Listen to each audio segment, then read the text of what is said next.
몇 가지 적습니다. 7만 톤급 항모 건조에 5조 원 이야기가 있습니다. 사실 웨일즈 왕태자호처럼 정치적 문제만 없으면 QEC도 더 저렴하게 건조할 수 있었으나 4년 넘게 설계 변경 정치 논쟁 때문에 17억 불 정도 예산이 더 소모되었습니다. 함재기가 F-35B 24대에 멀린 14대인 걸 감안하면 함재기 포함 6조 원에도 항모 건조가 가능했을 거라 봅니다. 하지만 영국 해군 전체의 호위함 세력도 겨우 19척이고 4척뿐인 공격원잠 건조가 지연되고 있죠. 미 해군의 경우 항모당 호위 세력은 수상함 8척 공격원잠 2척입니다.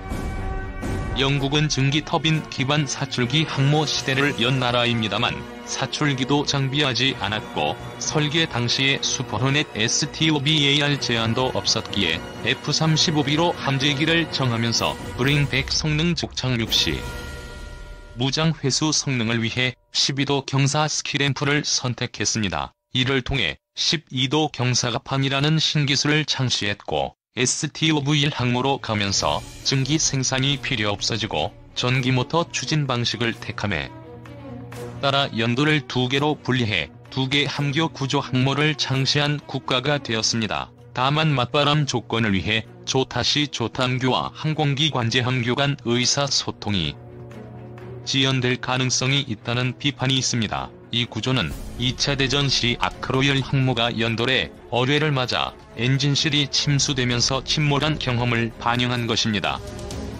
이러한 생존성을 위한 다중화 구조 외에도 수밀차 폐문이 다양한 크기로 기본 적용되었고 3,000톤 넘는 장갑재 및 장갑 비행갑판을 설계에 반영하고 있습니다. 항공기의 염분 제거를 위해 하루 500톤의 청수를 생산하는 것도 특징입니다. 함재기는 F-35B 24대와 멀린 대잠형 9대 및 대공 레이더 탑재형 5대만 운영할 것으로 보입니다. 이 경우 승조원은 1,200명이고 40대 탑재 시 1,600명이 탑승합니다. 참고로 STOBAR 즉 캐터펄트가 없으나 어레스티드 랜딩이 가능해지면 브링백 성능을 보다 확실히 보장할 수 있습니다.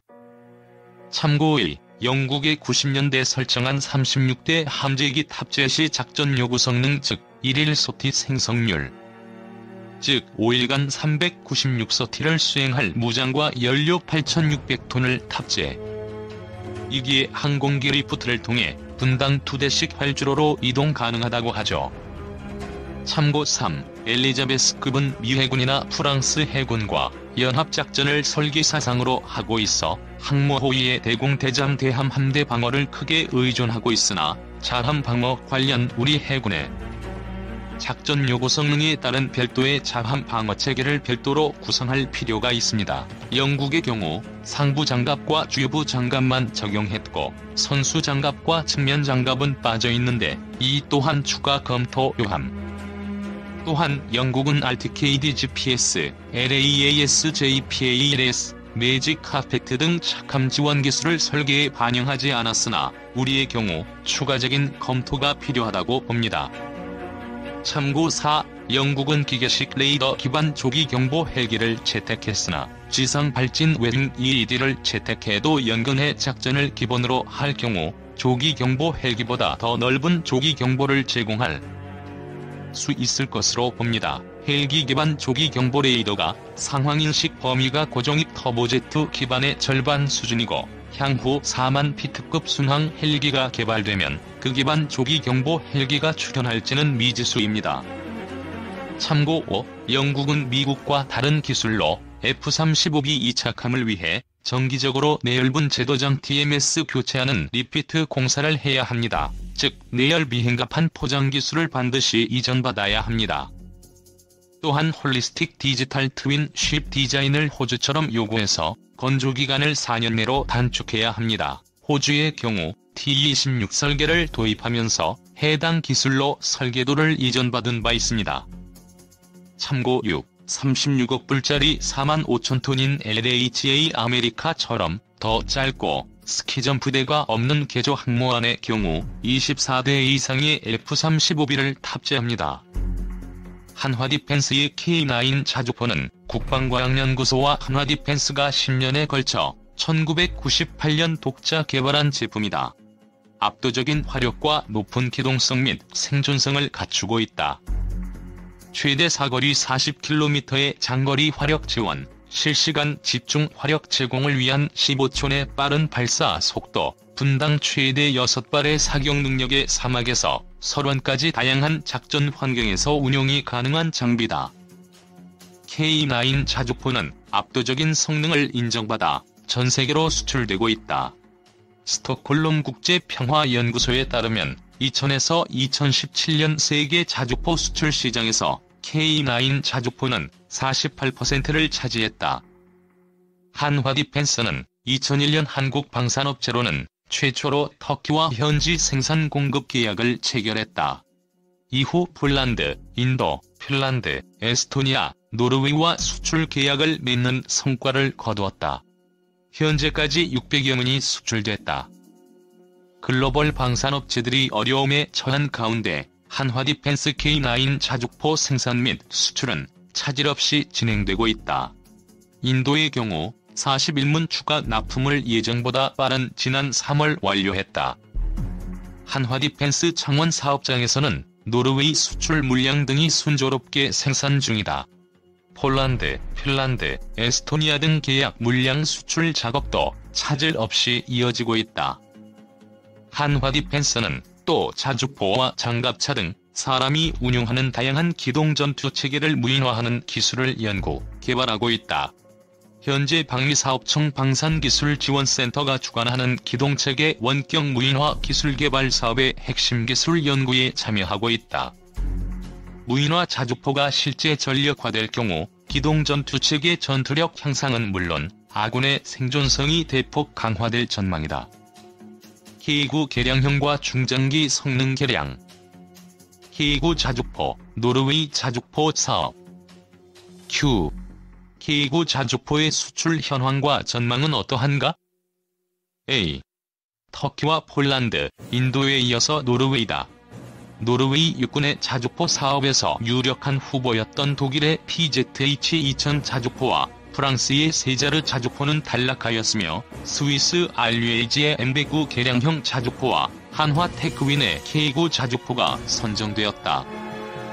현재 K9 자주포는 터키에 이어 폴란드의 차체를 수출하고 인도 차기 자주포 등 국제적인 인지도가 매우 높다. 앞으로 수출 전망도 유망하다고 할 수 있다. 노르웨이 수출형 K9 모형. Q. 향후 개량형이 모색하고자 하는 바도 K9 자주포 수출 전략과 관련이 있는가? A. K9 자주포가 최근 해외 방산 수출 시장에서 주목을 받고 있지만 유념해야 할 것은 후발주자들도 급격히 성장하며 우리를 추격하고 있다는 사실이다. 우리 역시 K9를 개발하여 양산하면서 비로소 자주포 수출 시장에 발을 들여놓은 후발주자임에도 터키와 인도, 폴란드, 핀란드 등의 해외 시장에서 프랑스, 미국, 독일, 영국, 러시아 등 자주포 선진국들을 따라잡고 있다. 마찬가지로 우리 뒤를 따르는 후발주자들이라고 우리를 따라잡지 말라는 법은 없다. 따라서 K9 자주포의 수출 시장에서의 호조를 장기간 이어가면서 후발주자들을 떨쳐내려면 지속적인 성능 개량을 통해 K9 자주포의 성능 우위를 유지하고 품질 개선을 통해 신뢰성을 더욱 끌어올려야 할 것이다. 터키 수출형 K9 모형. K9 성능 개선 프로그램 구체적인 내용. Q. K9 성능 개선에 대해 구체적인 내용은? A. 첫 번째로 운영체제 교체이다. 그동안 K9 자주포의 화력 통제 장치는 시대착오적이게도 DOS 기반 운영체제를 사용하고 있었다. K9 개량 프로그램을 통해 K9의 화력 통제 체계 OS가 DOS에서 윈도우 기반 운영체제로 교체된다. 두 번째로 APU의 도입이다. 그리고 그동안 K9에 없던 적외선 영상 시스템, 즉 FLIR이 K9 개량형에 도입되었다. 여기에 더해서 후방 감시 카메라의 도입 또한 K9 개량 프로그램에 포함되었다. 해병대에서 K9 자주포를 운용하던 도중 해치가 개방된 상태에서도 포탑이 계속 회전하여 결국 안전사고가 발생, 소중한 인명이 희생되는 사고가 있었다. 이러한 사고를 통해 얻은 교훈에 따라 K9 개량형에는 조종수 자동안전장치가 도입되었다. 해당 안전장치는 해지가 개방되면 포탑의 회전을 중지시키는 장치이다.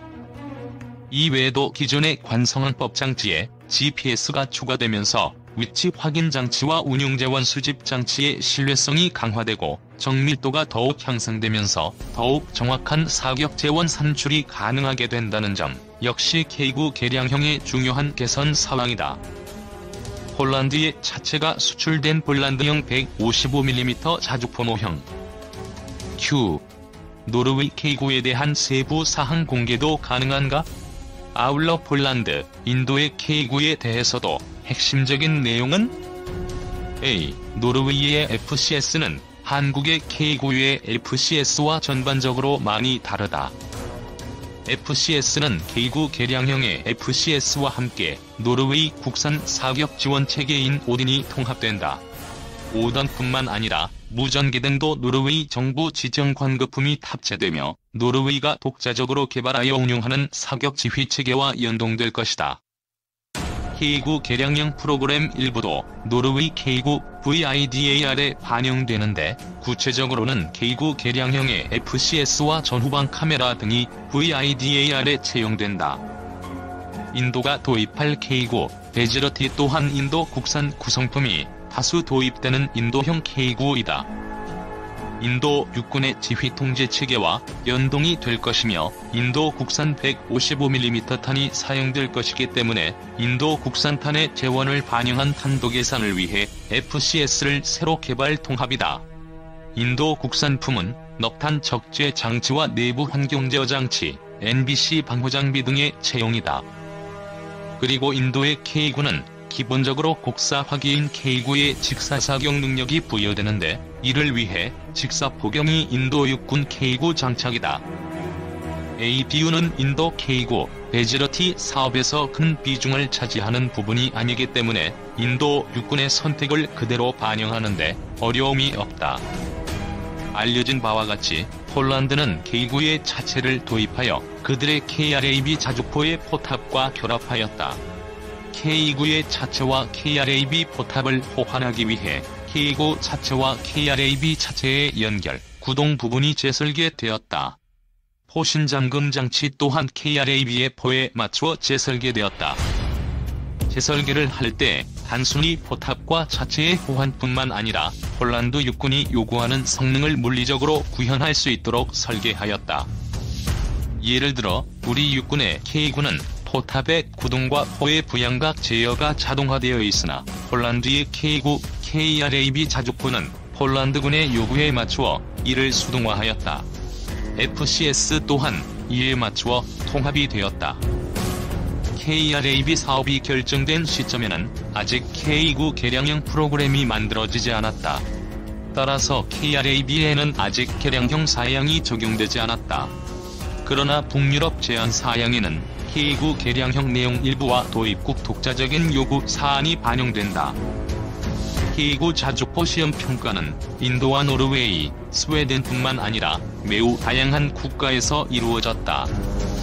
TZH-2000을 도입한 스페인도 해당 자주포를 독일에서 도입하기 전에 K9에 대한 시험 평가도 함께 하였으며 이에 2003년 10월에 스페인 사라고사에 위치한 포병 훈련장에서 K9 성능 시범이 있었으며 말레이시아에서도 2004년에 현지의 고내 열대 우림 환경에서의 운용성 등에 대한 시험 평가가 있었다.